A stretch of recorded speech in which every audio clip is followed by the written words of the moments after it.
commence cette vidéo par la présentation de M. Kylian Mbappé au Santiago Bernabéu. C'était hier à midi. La présentation était vraiment historique. Kylian Mbappé, les amis, était tellement heureux que ça se reflétait même sur son visage. Ça faisait longtemps que je pense que j'ai redécouvert Kylian Mbappé. Je l'ai jamais vu comme ça. Je l'ai jamais vu autant sourire. Vraiment, ça se voyait que le gars, il réalisait son rêve. La présentation, les gars, était historique. Le gars, il a battu un record. Plus de 80 000 personnes.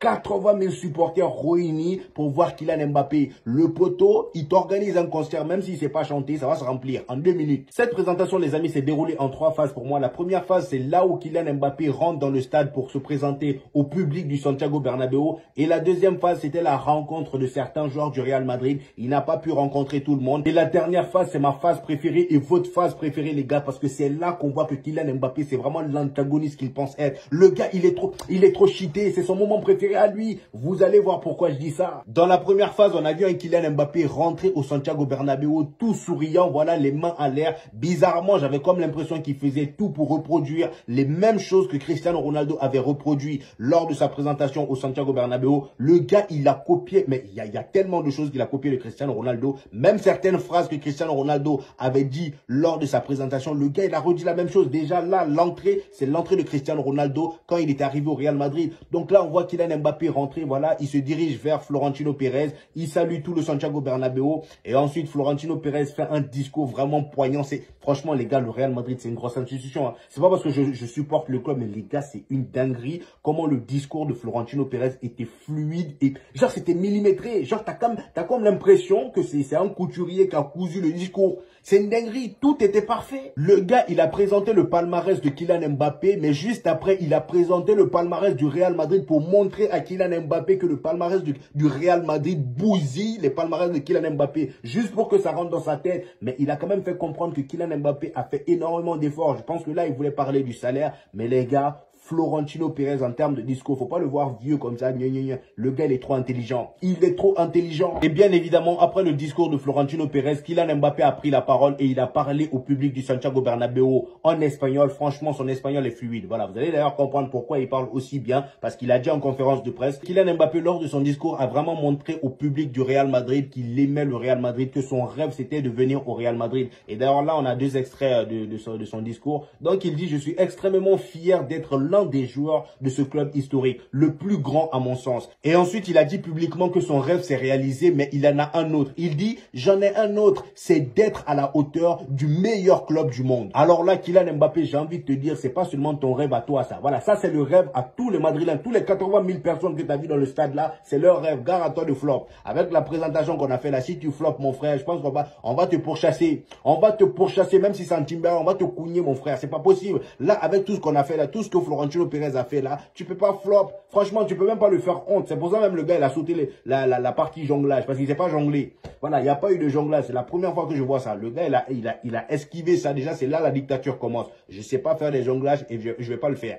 Voilà, je vais pas le faire. C'est là qu'on rentre dans la deuxième phase, les amis. Après la présentation au public du Santiago Bernabéu, le pote, il est allé à la rencontre de certains joueurs du Real Madrid. Il n'a pas pu voir tout le monde, mais il a quand même eu l'occasion, comme vous pouvez le voir à l'image, de voir Monsieur Brahim Diaz. Il a vu Thibaut Courtois. D'ailleurs, il a fait une petite photo avec la fille de Thibaut Courtois. La photo, elle est vraiment mignonne. Ça se voit que son sourire est sincère. Contrairement au Paris Saint-Germain, il était trop aigri. Et il est allé aussi rencontrer Monsieur David Alaba. Voilà, il a vu David Alaba. Il a vu également Carlo Ancelotti. Bref, les amis, maintenant, nous allons parler de la phase de conférence de presse. Alors là, on va kiffer. Voilà, écoutez bien. Déjà, en conférence de presse, ils lui ont posé énormément de questions. Et il faut savoir que la majorité, voilà, presque 95 ou 98% des journalistes étaient espagnols. Voilà, donc les questions qui venaient étaient des questions espagnoles. Voilà, sur son rêve qui se réalise.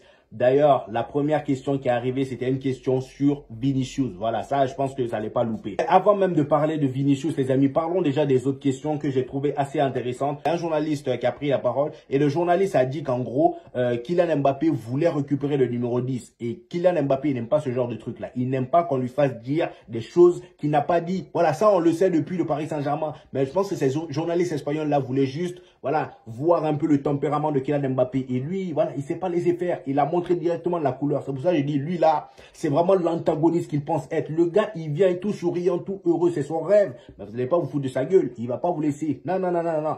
Là, dès que le gars a commencé à dire, j'ai appris que voilà, on a appris que tu voulais le numéro 10. Il a commencé à faire son visage en mode, mais qu'est-ce qu'il raconte? T'as dit quoi? Après, il a dit, non, moi, j'ai pas dit ça. Voilà, qui t'a dit ça? Il a répondu. Il a dit, qui t'a dit ça? Et ensuite, il a dit, Luka Modric a le numéro 10. Je suis content d'être proche de lui dans le vestiaire, car le numéro 9 est proche du numéro 10. Le numéro 10 n'a pas d'importance. En gros, il peut porter soit le numéro 42, 29, peu importe. L'essentiel, c'est de jouer sur le terrain. Et ensuite, on lui a demandé comment ça se fait que son anglais est aussi fluide. Voilà, pour un Français, c'est un peu bizarre. Voilà, donc là, le gars, il a répondu, j'ai appris l'espagnol parce que je savais que je voulais rejoindre le Real Madrid. Cela m'a beaucoup aidé. Le poteau, il a tout prévu. Et maintenant, là, nous allons parler d'un moment vraiment qui m'a fait rire, les gars. C'est pour ça que je vous dis, regardez un peu ce qui s'est passé. Après que le journaliste l'ait posé la question sur pourquoi il parle aussi bien espagnol, comment il a fait tout ça. Bref, il y a un autre journaliste qui venait pour prendre la parole, mais avant qu'il n'ouvre même la bouche, Kylian Mbappé l'a interrompu. Voilà, il l'a interrompu vite fait. Vous allez me dire, mais pourquoi? Regardez ce qu'il a dit au journaliste. Vous êtes del Chiringuito? Je regardais tout le temps votre émission à Paris. Il a commencé à rire. Son rire d'antagoniste. Le gars, il s'est renseigné sur tous les journalistes qui étaient sur place. Ça, c'est des trucs de psychopathe. Hein? Comment toi, tu viens dans un nouveau club, tu connais déjà la vie, voilà, le métier de chaque journaliste qui va te poser des questions. Ça, c'est pas un truc de psychopathe, ça. Hein?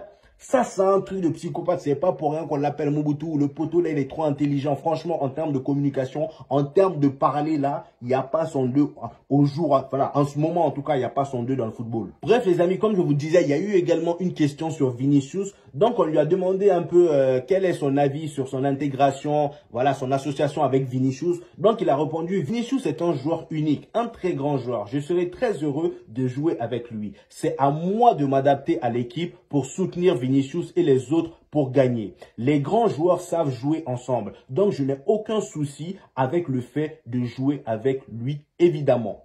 Bon, évidemment, moi aussi, c'est la même chose que vous avez dit pour Neymar. Hein. Voilà, on se rappelle tous. Pour Messi aussi, c'était la même chose. Bon, c'est tout ce qui est passé après. Je dis ça, je dis rien. C'est pas pour foutre la merde. Hein. Je dis ça, je dis rien. Bah après, on peut toujours dire que le Real Madrid, c'est pas le Paris Saint-Germain. Et on l'a vu aujourd'hui, c'est une grande institution. Là, être entouré par un vrai staff, par une vraie institution, va vraiment lui faire changer de cerveau. Parce que son cerveau, là, je pense qu'il a laissé au Paris Saint-Germain. Lui-même, il a vu le vestiaire qu'il y avait.